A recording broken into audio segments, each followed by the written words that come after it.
Ya, sudah Simon jaket dulu, ya. Sahabat SMP, kita berjumpa lagi di kanal YouTube Surat dan Pendidikan, sebuah kanal YouTube yang saya buat sekitar 2 tahun yang lalu, dan saya mendedikasikan kanal YouTube ini untuk pengembangan pendidikan di Indonesia. Semoga beberapa hal yang saya sampaikan bisa menginspirasi, bisa membuka wawasan. Mungkin kalau tipsnya bisa bermanfaat gitu ya, saya cukup senang gitu ya, karena setidaknya apa yang dibagikan juga bisa bermanfaat buat teman-teman guru dan dosen. Dan tahu sahabat SDP bahwa gitu ya, di sekolah gitu ya, di sekolah, khususnya di SMP dan di SMA, telah terjadi yang namanya ketidakadilan. Biasanya gitu ya, biasanya kalau hal-hal yang berhubungan dengan ketidakadilan ini, terus semuanya semangat ya, "Wih, apa ini yang tidak adil ini? Yang mesti harus disetarakan," kira-kira demikian. Dan itu yang akan saya bicarakan pada hari ini. Sehingga sebaiknya simak sampai tuntas begitu ya, supaya tidak salah gitu ya, supaya tidak salah tangkap hal apa yang terjadi di sekolah dan bagaimana kita bisa mengatasinya kalau ada.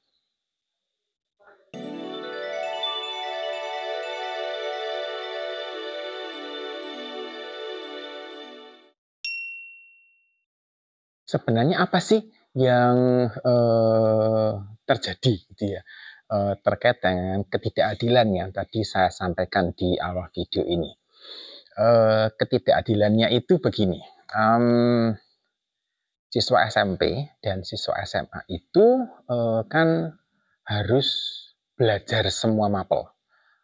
Kalau di dalam bahasa yang lebih sederhana begitu ya, siswa SMP dan SMA ini mereka harus menguasai semua mapel. Maksud saya gini, menguasai itu bukan berarti menjadi ahli di semua bidang, tapi ide besarnya adalah mereka harus belajar semuanya dan harus belajar sedemikian rupa sehingga mereka bisa menguasainya. Kira-kira demikian. Dan di sisi lain gitu ya, ternyata pengajarnya adalah guru bidang studi. Jadi gurunya hanya belajar satu, kalau dia ngajar fisika, ya dia belajar fisika saja begitu. Tetapi siswanya ini ya belajar dari guru fisika, belajar dari guru kimia, belajar dari guru sejarah, dari guru ekonomi, dari guru geografi dan seterusnya. Kira-kira demikian. Sehingga ada mengatakan ini tidak adil seperti itu. Sebenarnya ini bukan sesuatu yang saya temukan sendiri, saya perlu akui itu.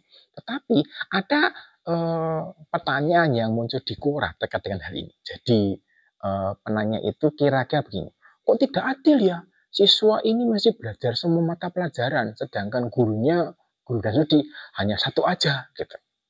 Pertanyaannya, betulkah ini sebuah ketidakadilan? Dan itu yang akan saya sampaikan gitu ya, ketika kita bahas tentang materi hari ini. Sebenarnya anggapan atau asumsi bahwa siswa itu harus menguasai semua pelajaran itu berawal dari sistem ranking. Jadi kalau mau dapat ranking 1, ranking 2, masuk 10 besar gitu ya, maka semua mapel itu harus dikuasai. Idenya adalah kalau menguasai semua mapel, maka nilainya baik. Kalau semua nilainya baik, kalau di rata-rata dia baik juga. Kalau paling tinggi dia dapat ranking yang pertama. Kira-kira demikian logikanya. Dan terkait dengan hal ini, saya pernah membahas sebuah video terkait dengan video berjudul Buah Simala Ranking, gitu ya. Di situ saya membahas hal-hal seputar sistem ranking yang diterapkan di sekolah-sekolah di Indonesia dan memaksa siswa untuk menguasai semua mata pelajaran yang ada. Kemudian juga ada dalam sebuah video yang sudah tayang juga kira-kira setengah tahun yang lalu gitu ya, saya lupa kapan tepatnya. Ada pertanyaan juga mengatakan begini, kalau saya mau mendapatkan ranking yang pertama, saya mesti fokus di mata pelajaran yang mana saja, seperti itu. Nah, kenapa? Karena keinginan untuk meraih ranking ini menjadi satu tuntutan gitu ya, kadang-kadang tuntutan buat anak-anak dari orang tuanya. Karena ya ada kebanggaan tersendiri dari keluarga, dari orang tua kalau anaknya itu mendapatkan ranking di sekolahnya. Faktanya adalah tidak ada orang satupun di dunia ini, satu orang pun di dunia ini yang ahli di semua bidang. Artinya dia mengerti semuanya, dia menguasai semuanya, tidak ada. Buktinya paling gampang itu begini. Ketika orang itu sekolah, maka makin tinggi dia jenjang pendidikannya, makin spesifik yang dia mesti pelajari, makin spesifik yang dia mesti kuasai. Dan ketika dia spesifik di situ, maka dia tidak bisa menguasai yang lain. Kenapa? Karena waktunya tidak ada lagi, sudah. Contoh, sama-sama mengawali studi S1 gitu ya, atau D4 di bidang teknik elektro misalnya. Tetapi ketika masuk spesialisasi bisa beda. Ada yang memilih, saya menyukai sistem pembangkit, maka saya mau belajar itu. Yang lain, saya mau belajar sistem kendali misalnya. Yang lain, saya mau belajar sistem tentang robot. Nanti kalau sudah masuk di robot gitu ya, nanti mau apa? Robot yang pakai kaki atau pakai roda. Nah, kalau sudah pakai roda, nanti yang kontrolnya yang autonomous atau semi autonomous atau apa, spesifik sudah. Terus mau belajar lagi yang tentang pembangkit, tidak ada waktu. Kenapa? Karena waktu sudah sangat terbatas sekali. Gitu. Dan mereka yang langganan di 10 besar pun, ketika SD, SMP, SMA, langganan 10 besar pun, ketika nanti bekerja, toh juga harus memilih bidang apa yang akan ditekuni. Jadi, buat saya nonsens gitu ya, kalau ada orang mengatakan, saya bisa menguasai semua bidang, tidak masuk akal. Yang ada adalah, Anda menguasai satu bidang, dan Anda punya wawasan yang luas di bidang yang lain. Masuk akal kalau yang itu. Dan terkait dengan ini gitu ya, ada yang bilang begini, kalau begitu ada apa yang tidak penting dong. Kok bisa? Ya, karena sekarang ini saya bekerja misalnya di bidang desain grafis, sehingga tidak penting itu yang namanya fisika, kimia, tidak penting itu. Atau sekarang ini saya bekerja di bidang maintenance mesin produksi misalnya. Jadi mata pelajaran yang terkait dengan ekonomi, akuntansi, tidak penting itu. Gitu. Kadang-kadang kita itu seperti kacang yang lupa kulitnya. Gitu. Dan udah saya bahas dalam sebuah video yang terkait dengan mapel mana yang tidak penting. Menurut saya, gitu ya, semua mapel punya porsi masing-masing untuk memberikan wawasan.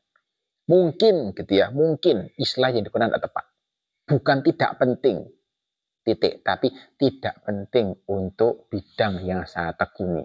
Tetapi saya perlu mengerti itu sebagai sebuah wawasan. Nah, kalau ini agak lain ceritanya. Jadi itu yang kita perlu koreksi bersama-sama ya.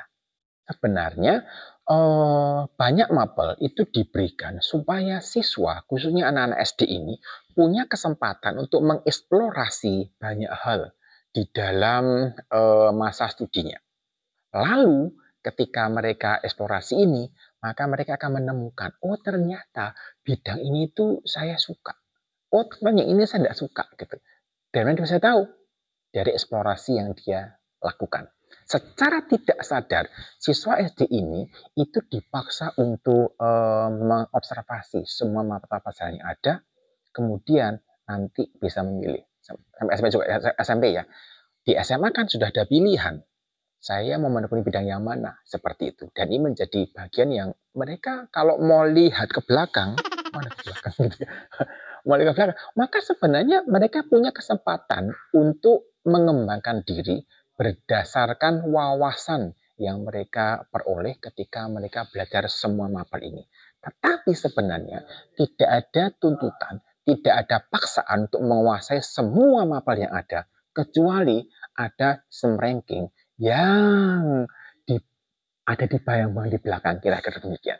Jadi gara-gara sistem ranking ini, maka muncul satu tekanan dalam diri seorang anak bahwa dia harus menguasai semua mata pelajaran yang ada. Jadi oleh karena tidak ada paksaan gitu ya. Jadi ya bukan ketidakadilan dong. Ya. Yang kedua, ketika sudah masuk di tahap yang makin spesifik, maka seorang siswa mesti belajar dari ahlinya. Artinya belajar dari ahlinya itu ya dari guru bidang studinya. Artinya guru yang menekuni mengajar matematika, maka dia belajar secara khusus tentang matematika yang diberikan di SMP dan di SMA. Saya mengatakan bahwa guru SD itu mohon maaf lebih rendah daripada guru SMP SMA karena guru SD itu ngajar semuanya gitu. Itu justru lebih hebat lagi gitu. Tetapi orang mengatakan guru SD itu kurang ahli di matematika. Mungkin benar, tetapi guru SD memberikan dasar buat semuanya. Jadi ketika kita belajar di tingkat yang lebih tinggi lagi, maka harus belajar dari orang yang secara khusus menekuni bidang itu. Dan itu ada di guru bidang studi tadi. Satu hal yang kita mesti perhatikan adalah ketika ketika kita ini belajar sesuatu bukan dari ahlinya, maka kualitas pengajarannya akan menurun. Kenapa? Kalau ada orang bertanya kepada saya, "Mbok saya diajari tentang akuntansi," gitu. Saya mengatakan, "Saya bukan ahli akuntansi, ngerti sedikit," gitu ya. "Nggak apa-apa wis, pokok saya diajari," begitu. Akibatnya apa? Apa yang saya berikan itu tidak sesuai dengan mungkin kedalaman materi yang diharapkan di sekolah. Saya mengatakan, udah bisa ngajar dia ternyata. Loh, saya sudah bilang, saya tidak menguasai bidangnya. Kenapa? Karena itu bukan bidang yang saya pelajari secara khusus. Dan ini menjadi satu apa ya? Satu lingkaran yang tidak pernah selesai gitu. Jadi ketika kita belajar dari guru yang belajar secara khusus, maka kita belajar dari ahlinya.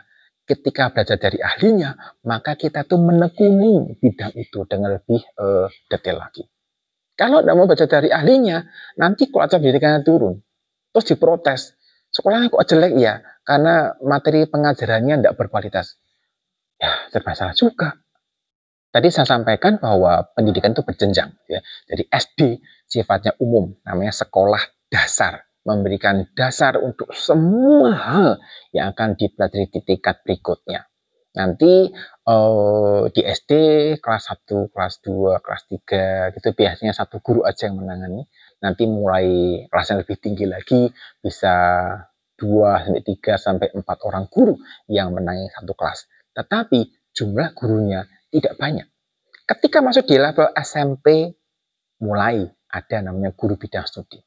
Jadi siswa ini belajar matematika dari guru yang secara khusus menekuni matematika. Siswa belajar tentang ekonomi dari guru yang belajar secara khusus tentang ilmu ekonomi. Ketika siswa masuk materi fisika misalnya, maka mereka belajar dari guru yang belajar khusus tentang fisika.